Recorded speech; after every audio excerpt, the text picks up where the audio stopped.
audience, welcome to the Standard Education Talks. My name is Gigi and I'll be your host today. We are very happy to have invited Mr.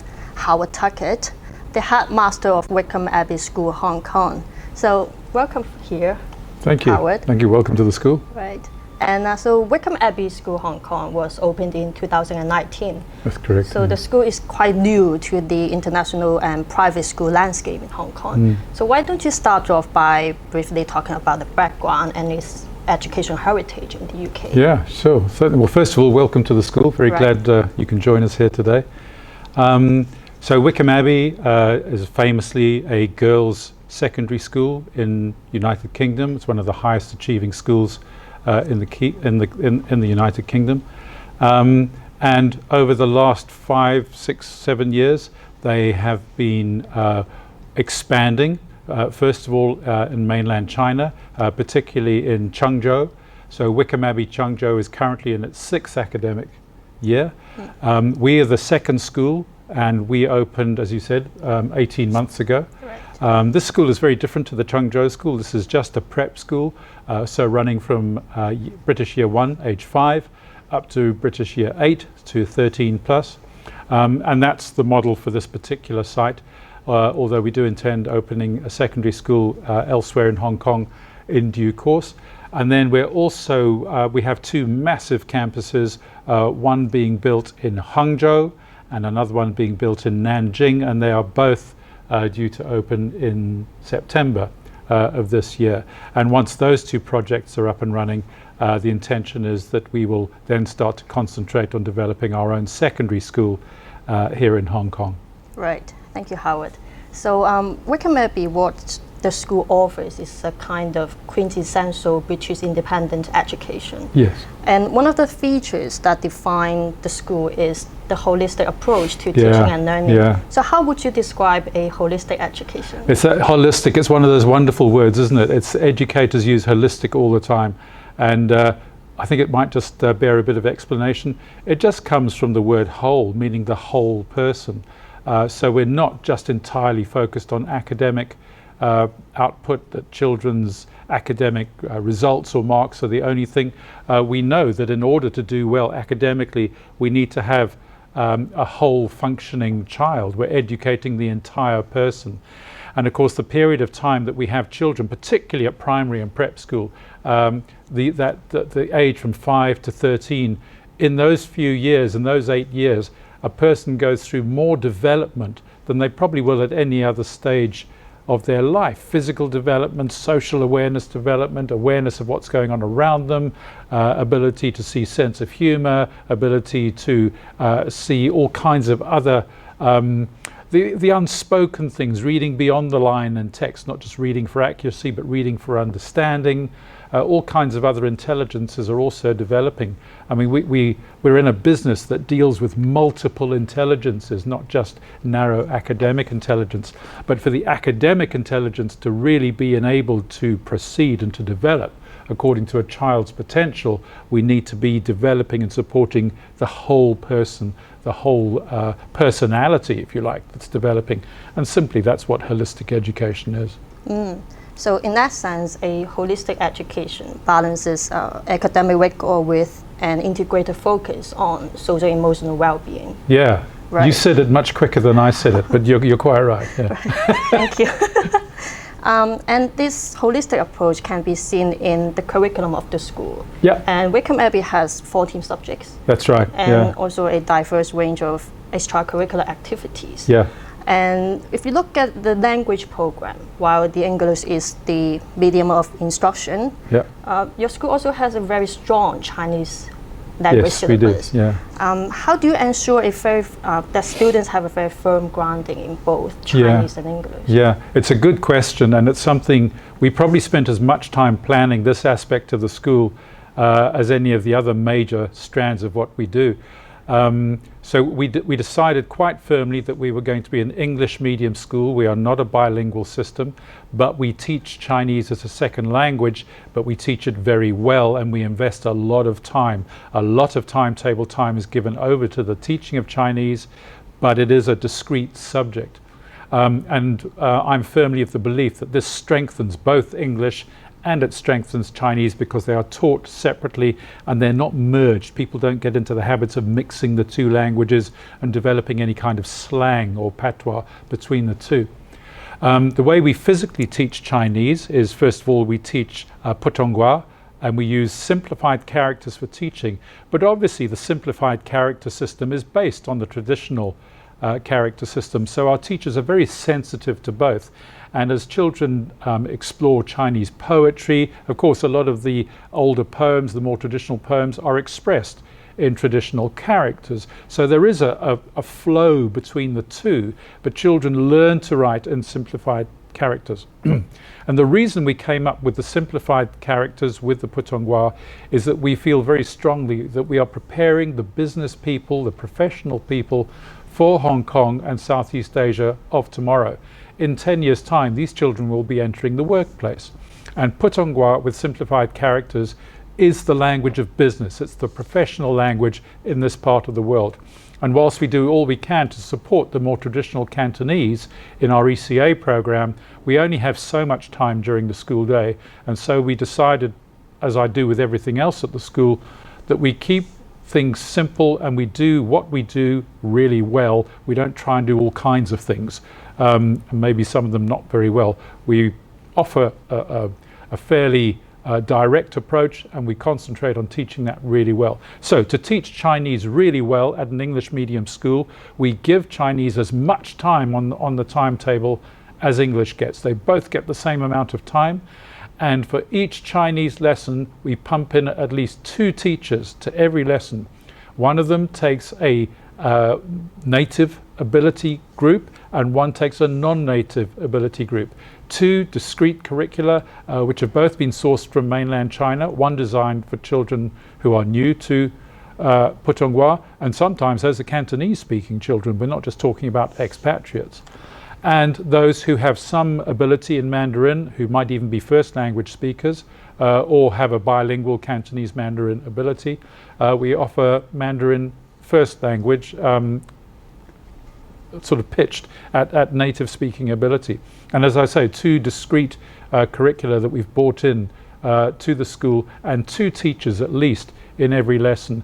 And we're teaching 7 periods a week, which means in practice that a child gets either a double or a single period of Putonghua Mandarin every day. And we've now been in business in Hong Kong for 18 months now. We're halfway through our 2nd year, and some parents have been tracking their children who came to us from government primary schools, and some of these children are actually ahead of their classmates in their government primary schools now. I think probably because of the intensity and the quality of the teaching.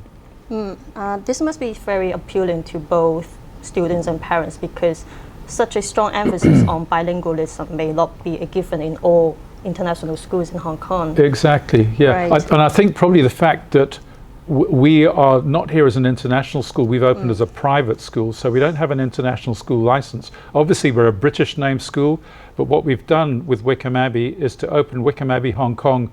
It's for Hong Kongers. It's a private school for Hong Kongers to come to, and expatriates are welcome, but it's not for expatriates primarily. Now, an international school has expatriate children who are in Hong Kong for 3 or 5 or 8 years or something like that, and they will want to learn some Mandarin or possibly some Cantonese, but most of them are not going to be staying in Hong Kong. Their parents are here as expatriates for a while, and they will probably go back to their own countries eventually. We're working on the premise that Wycombe Abbey School Hong Kong is a British model prep school for Hong Kongers who may well go to Britain or America for their university or their secondary education, but we're working on the premise that they will come back to Hong Kong and that this is where their professional and business lives are going to be, and we're setting them up for that. I see. So we have talked about the curriculum, the academic.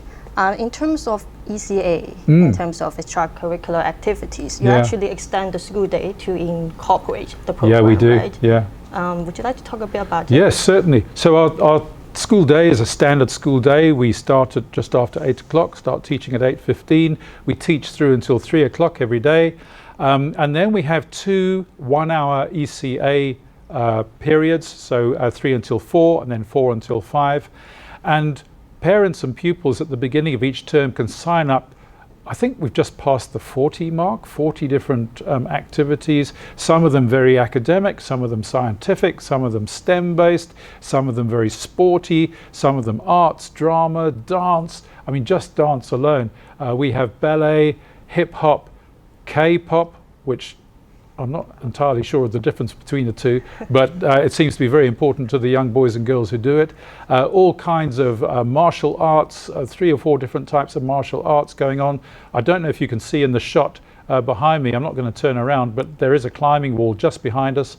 So rock climbing goes on all the time. In fact, we're planning to increase our rock climbing facilities. We've earmarked a corridor downstairs, and we're going to put bouldering jug holes all along the corridor. So children don't just climb up, they can also climb along under supervision as well. Oh goodness me, there's cookery goes on, all kinds of different things. And the important thing is that what we're trying to do here is give Hong Kong parents a one-stop shop. You come to school in the morning, your child can do a really good, high quality, value added day at school, then go and do 1 or 2 activities, and when it's time to go home at 5 o'clock, then we're preserving high quality family time, and mum and dad don't have to go screaming all over Hong Kong to get to these various clubs and activities, because it's all been done at school. And in those ECA, those 2 one-hour slots, we also include homework club, so that children can get their homework done at school under school supervision, and we don't have to impose all that stress and anxiety on the family at 7 or 8 o'clock at night to get the homework done. It all can, if parents choose, it can be done at school. Do you keep the student until 5 p.m. or do they have the choice to choose to stay or not? Yeah, no, it's entirely their choice. So they can stay till 3, end of the school day. In fact, we actually advocate that you do a different thing each day. We couldn't have all children stay till 5 o'clock, particularly the younger ones. They'd be absolutely exhausted by Thursday. They'd be finished. So parents select a combination of long days, short days. Maybe they just stay till 4 o'clock. They can go home at 4 o'clock and just do 1 ECA. Or they typically will stay, maybe do 1 of the 2 periods will be a homework and do 1 ECA and the other homework first or second. But certainly, and some of the children who have longer commutes back to new territories will probably do on 3 afternoons. They will leave at 3 because they've got a long trip home as well. So it's good that children can actually personalize their schedule, absolutely, right? Yeah, it's tailor-made. They can. It's a facility for them to use if they choose, or how they choose. Yeah. Howard, what would you say are the benefits of partaking in such comprehensive ECA activities? Yeah. Well, I think it comes back to the whole question of holistic education. We're here to educate the whole child. Frankly, my timing and planning, I spend as much time dealing with ensuring high quality English, Chinese and maths as I do ensuring we have high quality ECAs and great facilities in which to host them or arranging transport. So we don't have a swimming pool here, but we have a very efficient transport, and we take the children to a really good swimming pool, and our swimming is coming on very well. And that all takes time to plan and legislate for.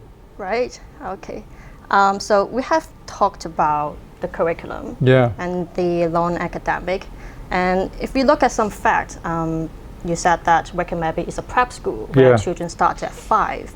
And how do you prepare children for their next phase of education? For secondary education? Well, I think that all comes down to the curriculum. And as I say, we're here as a prep school for Hong Kongers. We wrote a curriculum based on the national curriculum for England and Wales. We're a British model school, so it's a British model curriculum. But when I wrote the curriculum, I interwove it with the Hong Kong EDB primary curriculum and the British Common Entrance curriculum, which gives us a British-based, high-quality, in-depth curriculum, really enriched, that is relevant for Hong Kong children. And at the end of our first 18 months, we're starting to see the success. We've had offers, pupils here have had offers, firmed offers now, Wycombe Abbey in the UK, and we don't get any automatic transfer to Wycombe Abbey. Our girls have to pass into Wycombe Abbey and they get the same stringent measures. We have 2 offers to Wycombe Abbey, and I believe there weren't very many more made to the whole of Hong Kong.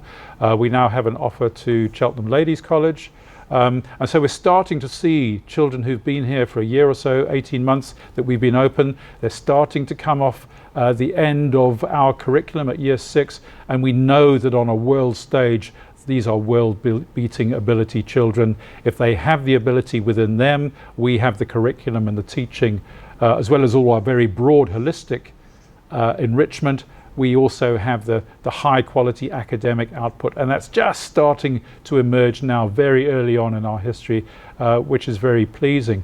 As I said to you, we're very carefully monitoring the quality of our Chinese, and the indicators are that children here are doing very well at their Chinese and are certainly keeping pace with what they would have been doing in a government primary school. But I think the style of teaching is very different to what will be going on in a government primary school. They're both very good styles, but ours is probably different in experience. And it's, parents now have a choice. In helping parents and students to find the most suitable secondary school choices, what kind of support do you provide to them? To that, well, I mean, that's all part of our business. So again, we try to provide the one-stop shop model for parents, in that it's part of our job to advise parents on really good school options for their children. So really quite early on, it's helpful. I spend a lot of time talking to parents about what their thoughts are, their aspirations, while they're still making up their minds about what their secondary options are. And part of the skill of helping a child find the right senior school is to match the child to the school, not just pick a famous name and say we're going to that one. Because all of these schools are different. There are many high quality secondary schools in Hong Kong. There are over 500 really good independent schools in the United Kingdom. And increasingly, with families moving to the United Kingdom now, as they're able to, I'm talking to a lot of great day schools as well. It's not just about boarding. Some families are relocating to parts of the UK, and I'm now talking to heads and admissions officers of great day schools, particularly at the moment in the West London area, but there are other areas as well, and that's entirely up to the parents. So we advise parents, but we advise them based on our knowledge of their child. So little boy, little girl, we get to know them really well, and part of the reason I think I was asked if I'd like to come and open this school in Hong Kong is my knowledge of secondary schools, other secondary school heads, secondary school admissions officers in the UK, and increasingly now in Hong Kong. And I'm able to say to parents, I know this little boy or girl, wow, they would be a really good fit for this particular school or schools like it. And I help parents narrow down a short list. We also have dedicated members of staff who are here to prepare children for what it might be like, particularly if they're going to be boarders. It's all very well getting the academic standards up, but to ask a little boy or little girl to move halfway around the world and fit in as a boarder, that doesn't just happen. For the child to be able to make that move and be able to adapt to life in a completely different country. And we all know that life in the UK or the United States is very different to life in Hong Kong, particularly for a child.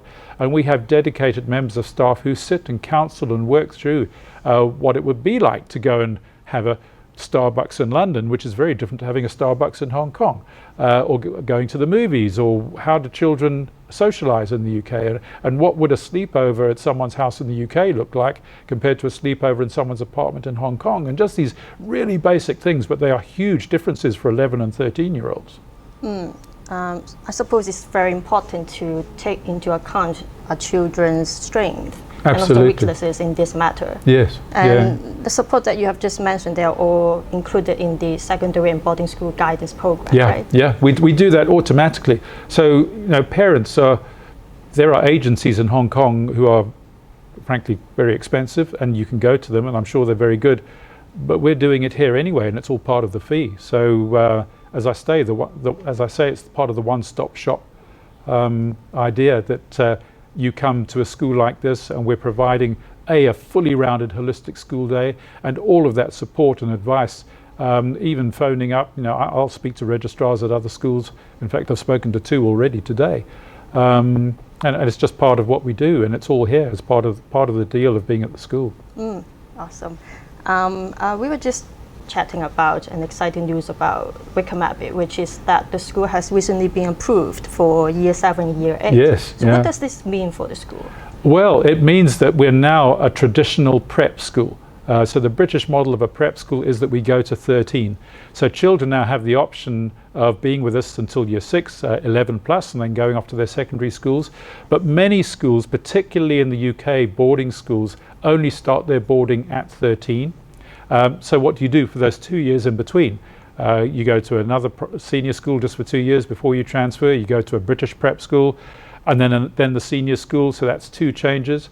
But for Hong Kong children, we can now offer that bridging gap, either for our own children, and already many are signing up. Our year 6s are indicating, and we're just getting the news coming through this week that they'll be staying with us for year 7, which we're delighted about. We've got enough children already applying for year 8, and it looks like we'll be opening our year 8 straight away, not waiting for our year 7 to progress through. We've got some really firm expressions of interest, and it looks like that will be happening. But for outsiders, particularly in this difficult time where maybe having your children fly to the UK with all the coronavirus troubles going on, that's a really scary option for parents. You can come to us for a year or 2 years pending the start of your child's education at their British secondary school, or even if they're at a prep school that goes to 7 or 8, we can offer you an alternative here whilst we're waiting for things to settle down. And as we're getting face-to-face teaching back online, we're going up to 3-4 days for our classes from after Chinese New Year. We're just waiting for the EDB directions to give us exactly how that's going to work. They can be in the classroom here. So we're very excited about that. I think there's another exciting project which we're just opening up now, is that there are many really bright children who would like to come to this school, but they don't speak any English because they're Cantonese speaking or Putonghua speaking. So we're now currently just setting up, ready to open after Chinese New Year, an intensive English class that really bright, capable children who would love to come to this school who don't speak any English can now come to us. You'll go into an intensive English class, join our intensive English course, some of which will actually be in their main classrooms in site, and some of it will be in a dedicated EAL classroom, and we reckon within 6 months we'll have these children in a mainstream classroom being able to understand and converse in English sufficient at least to be able to access the curriculum. So the community is growing rapidly. Absolutely, all the time. Yeah. How many classes do you have? Currently 1, 2, 3, 4, 5, 6, 7, 8, 9. We've currently got 10 classes. We're in 18 months old, and it has been a bit disrupted with all the coronavirus and even the civil disturbance we had as we were opening. We've got 10 classes, and already we're still 6 months away from next year. It'll be 8, 9, 10, 11, 12. Yeah, probably about 14, 15 classes based on the numbers we've got now. And we've still got 6 months to run before we open. So probably at least another 15 or 16. It'll go up to 15 or 16 classes next year. Lovely. Yeah, even in this time with all these troubles and all these difficulties, we've kept growing. New pupils are joining every week. Right. If we look at the school development, aside from the Hong Kong campus, there are also plans for campus development in Hangzhou and Nanjing, yes, China. Yeah. So we have 2 really big campuses, K-12 campuses, Wycombe Abbeys, on the same model as the Changzhou, Wycombe Abbey Changzhou. Do have a look at Wycombe Abbey Changzhou website, and I believe the Hangzhou website and Nanjing websites are just coming online now, so do have a look at those as well. But these are seriously huge campuses, hundreds of acres, boarding houses, academic blocks, lakes, river frontage. All of the big Wycombe Abbey schools do rowing, they all play rugby, they all play, girls have big netball and basketball facilities, gymnastics, all kinds of, and of course this takes huge amounts of land. So both Wycombe Abbey Nanjing and Wycombe Abbey Hangzhou will both open in September, great big campuses. And as I say, Changzhou is already 6 years old. And then the next phase will be to put in a big campus, probably in the new territories of Hong Kong. Other campuses are planned for Zhuhai, Shenzhen, possibly Macau, we're looking at, all around the GBA, the Greater Bay Area, so that as people's professions and business lives, if they need to transfer between these major cities, there will be a Wycombe Abbey for them to transfer to. And the Wycombe Abbey International Schools, there will be pretty much free access for children to transfer. That's the whole idea. We don't have free transfer to Wycombe Abbey in England, which is only a girls' school, and our pupils would need to pass into that school, the parent school, in the same way. But already this year we've had great success in preparing 2 girls who've got their places, and we're very proud of that. Very exciting. Yeah. Will there be any cultural exchange opportunities with this school? I would imagine so. We're very young. Yeah, I think after COVID everything will be possible. Probably not at the moment. Travel between the 2 countries is almost non-existent. But I think as we get back to normal life, certainly we would be looking to take an annual trip of 7s or 8s to the UK and a visit to Wycombe Abbey, and probably boys' schools as well. We have great relations with Abingdon, Radley, Tunbridge, all sorts of other schools, Caterham, Marlborough, and do follow our Eye Festival last September, and later on this year we have a 3-weekend online Eye Festival where all the heads and administrators of those schools come and talk through Wycombe Abbey, Hong Kong on a Zoom call. So we're in contact with all of those schools and many others as well. For parents and children who are interested in knowing more about the school, where would you suggest them to start? Oh, come to our website. We're very easy to find. We're doing tours every day. I think we've shown 2 or 3 families around today. Single family tours, tailor-made tours. If you're not in Hong Kong or you can't get to the school, we have a very good virtual tour. I believe we were one of the first in Hong Kong. I see there are several now available at other schools. But do follow our virtual tour on our website. It's very good. It's not as good as being here, of course. If you can get to the school, we will happily show you around. I will always meet anybody who's here for a tour. If possible, I'll take you on the tour myself. If not, one of my colleagues will, and I'll meet you. And we'll sit and talk about your little boy, your little girl, your children, your situation. But we're easily found, and hopefully as part of this interview, we'll be able to give you a barcode. I'm trying to remember what the thing's called. You hold your phone up to one of those. The QR code. QR code, thank you, yeah. If we can do that as part of this, or it'll be on the articles, but our website, we're easily found. Do come and see us. Okay, wonderful. We are almost coming to an end. Thank you, Howard. Not at all, my pleasure. For coming Thanks here. for coming to the school. Right, and thank you, audience, for listening. And we will see you again in the next session. Bye. Bye-bye.